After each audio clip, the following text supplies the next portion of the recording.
এই লোকে যে নাক লেখছে এই লোকে জাহান্নামে দেওয়ার ক্ষমতা আল্লাহর নাই।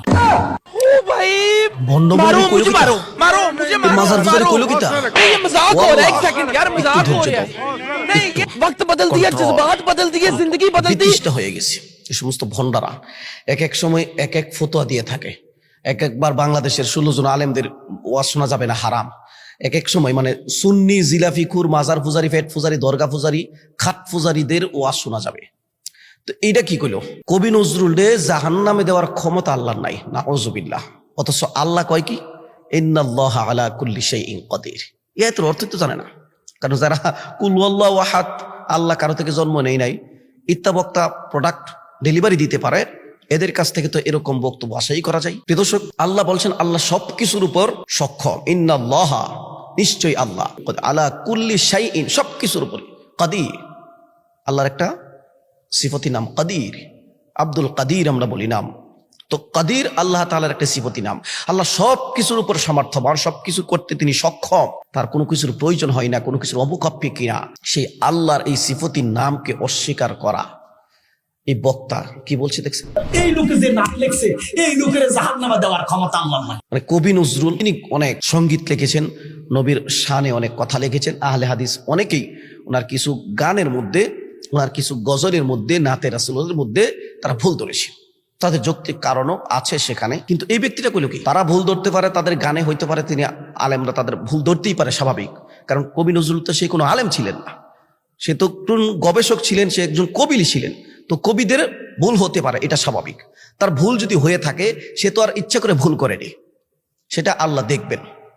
কিন্তু কবি নজরুলকে আল্লাহ জাহান্নামে দেওয়ার ক্ষমতা নাই, এই কথাটা বলার পরে এই বক্তা কি আর ঠিক আছে নাকি মুশরিক হয়ে গেছে, নাকি মানে কুফরি করে ফেলেছে? আর বাদাইম না আদাইম না ব্যবসা ভাড়ার মৌলবী কয় কবি নজরুল বেলে সিনি কি কবি।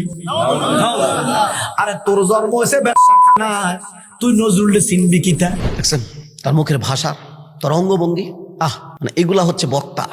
তারা ওয়াজের স্টেজে জনগণকে ওয়াজ করতেছে, আরেকজন আলেমকে ব্যবসা পাড়ার মৌলবী বলে তুলনা করছেন, গালি দিচ্ছে। এখন তো বলতে হয় তাহলে সে যদি না হয়ে থাকে তাহলে তুমি ব্যবসা পাড়ার মৌলবী। প্রিয় দর্শক, এই বক্তাগুলো আসলে নিজেদের আসলে জবানের কোনো ঠিক ঠিকানা নেই, এলেমের কোনো গভীরতা নেই। ভাষা এলেম শিখে ওয়াজের স্টেজে বৈশা আলেমদেরকে গালাগালি করতে পারলেই একটা মাঠ ধরে দেওয়া হয়, সে একটা মাঠ দখল করে ফেলেছে। ব্যবসা ভাড়ার মৌলবী কয় কবি নজরুল বেলে সিনি কি কবি। শিরিকি কবি যে বলছেন অবশ্যই তার কাছে ব্যাখ্যা আছেন, বলবীর বল উন্নত মুবাশির এই এক পর্যায়ে আছে।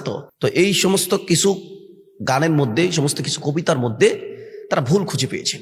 আর কবি নজরুল ইসলাম তার প্রাথমিক জীবন, তুমি একটু পড়াশোনা করো ভাই, প্রাথমিক জীবন দিয়ে মানুষের কিছু হয় না, শেষ জীবনটাই দেখে। তার সন্তান মারা যাওয়ার পরে যতটুকু আমার ধারণা সে ইসলামের প্রতি একটু ঝুঁকেছে বেশি, এবং রাসূলের শানে অনেক নাত লিখেছেন এবং হামদে বারি তাআলা তিনি লিখেছেন, অনেক গজল ইসলামিক অনেক তিনি লিখেছেন।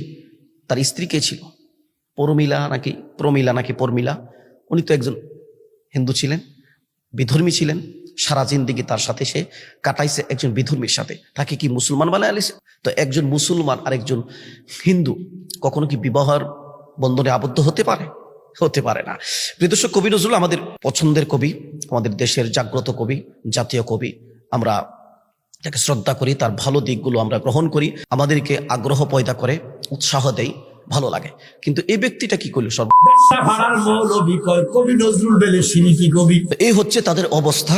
ওলামাই কেরামদেরকে গালাগালি ছাড়া তাদের মুখের আর কোনো ভাষা নেই। আপনি বলতে পারেন কবি নজরুল যে শিরিকি করে নাই, যেই গানগুলো তারা শিরিক আখ্যায়িত করে কথা বলেছেন সেই গানগুলোর ব্যাপারে আপনি বলতে পারেন যে এই গানগুলো ব্যাখ্যা এভাবে, তারা যে ব্যাখ্যা করেছে আপনি তার ব্যাখ্যার ভুল ধরে আপনি সঠিক ব্যাখ্যাটা দিয়ে তাদেরকে আপনি প্রতিবাদ জানাতে পারেন, তাদের ভুলটা ধরিয়ে দিতে পারেন। সেটা না করে তাদের ব্যক্তি আক্রমণ করতেছেন, তাদেরকে গালাগালি করতেছেন, পতিতালয়ের বাচ্চা বলে আখ্যায়িত করছেন।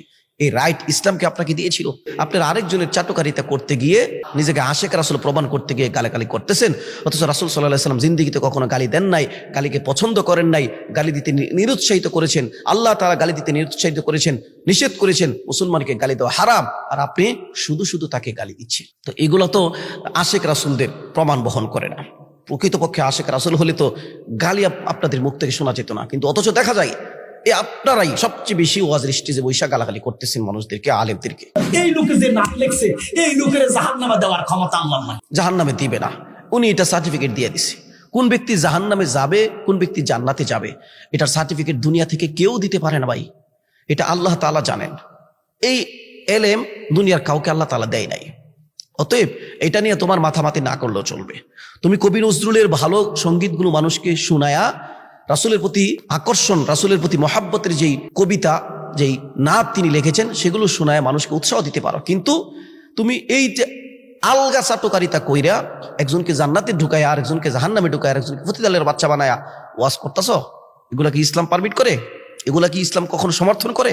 অতএব এই সমস্ত পাগলামি আর ছাগলামি করা থেকে বিরত থাকা উচিত। আপনার এই বক্তব্য শুনলে মানুষ হেদায়েত পাবে না, বরঞ্চ উল্টা আলেমদেরকে দোষারোপ করবে। আপনার বক্তব্যের কারণে আলেমের প্রতি মানুষ বিদ্বেষ ছড়াবে। এটা কখনো আশেক রাসূলের বহিঃপ্রকাশ হতে পারে না।